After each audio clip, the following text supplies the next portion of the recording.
Hello guys, இன்னைக்கு நம்ம பார்க்கக்கூடிய இன்ட்ரெஸ்டிங் கிரிக்கெட் டாபிக் நியூஸ் என்னன்னு கேட்டீங்கன்னா, சாம்பியன்ஸ் லீக் ட்ராஃபி அப்படின்னு சொல்லிட்டு ஒரு சாம்பியன்ஸ் லீக் நடந்திருந்தது. என்னடா சாம்பியன்ஸ் லீக் சொல்றா அப்படின்னு கேட்டீங்கன்னா, அதாவது 40 வயசுக்கு மேல இருக்கக்கூடிய கிரிக்கெட் பிளேயர்ஸ் ரிட்டையர்ட் ஆயிருப்பாங்கல்ல, அவங்க எல்லாருக்குமே சேர்த்த மாதிரி ஒரு சாம்பியன்ஸ் லீக் வந்து நடந்திருந்தது. அதுல பாத்தீங்கன்னா நம்ம Australia, south Africa, England, west Indies, India, Pakistan அப்படின்னு சொல்லிட்டு நிறைய நாடுகள் விளையாண்டு இருந்தாங்க.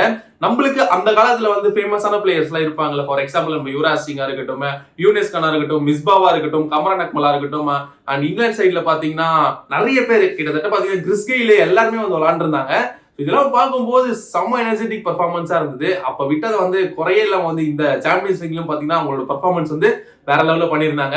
நிறைய பேர் பார்த்திருப்பீங்களான்னு தெரியல. சோ பார்க்காதவங்க கண்டிப்பா போய் யூடியூப்ல பாருங்க. சோ சாம்பியன்ஸ் லீக் அப்படின்னு அடிச்சாலே நிறைய மேட்சஸ் வரும், நீங்களும் பார்த்து என்ஜாய் பண்ணலாம். இதுல என்ன பெரிய விஷயம் அப்படின்னு கேட்டீங்கன்னா, இந்த சாம்பியன்ஸ் லீக் நடந்ததுல சாம்பியன்ஸ் லீக்ல ஃபைனல்ல யார் வின் பண்ணாங்க அப்படின்னு பாத்தீங்கன்னா, பாகிஸ்தான் வர்சஸ் இந்தியா மேட்ச் நடந்தது.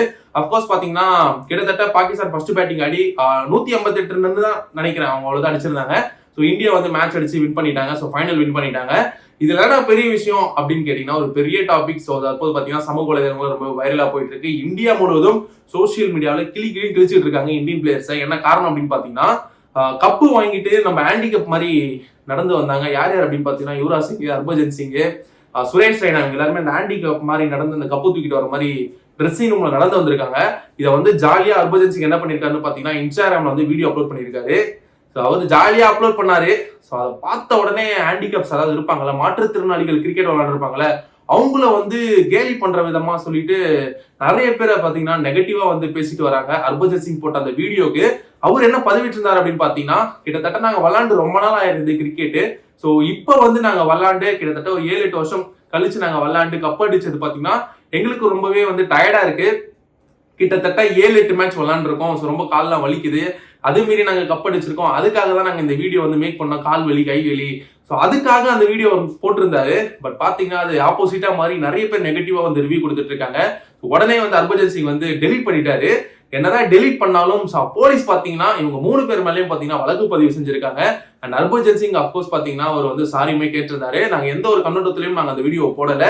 ஸோ நாங்க ஒரு இதுவோட ஜாலியா தான் போட்டோம், பட் இந்த அளவுக்கு போகும் அப்படின்னு சொல்லிட்டு நினைக்கல அப்படின்னு சொல்லிட்டு அவர் பாத்தீங்கன்னா சாரி கேட்டிருந்தாரு. ஸோ இது பாத்தீங்கன்னா டெல்லியில இவங்க 3 பேர் மேலேயும் வந்து வழக்கு பதிவு பண்ணியிருக்காங்க டெல்லியில. ஸோ வந்து ஹர்பஜன் சிங் போட்ட வீடியோ டெலிட் பண்ணிட்டாரு. என்னதான் இருந்தாலும் பாத்தீங்கன்னா இது பாத்தீங்கன்னா சோசியல் மீடியால ரொம்ப வைரலா போயிட்டு இருக்கு. கிரிக்கெட் ஃபேன்ஸுக்கு பாத்தீங்கன்னா ஒரு ஹார்ட் பிரேக்கிங் நியூஸ் அப்படின்னு தான் சொல்லணும். அந்த வீடியோ நீங்களே பாருங்க.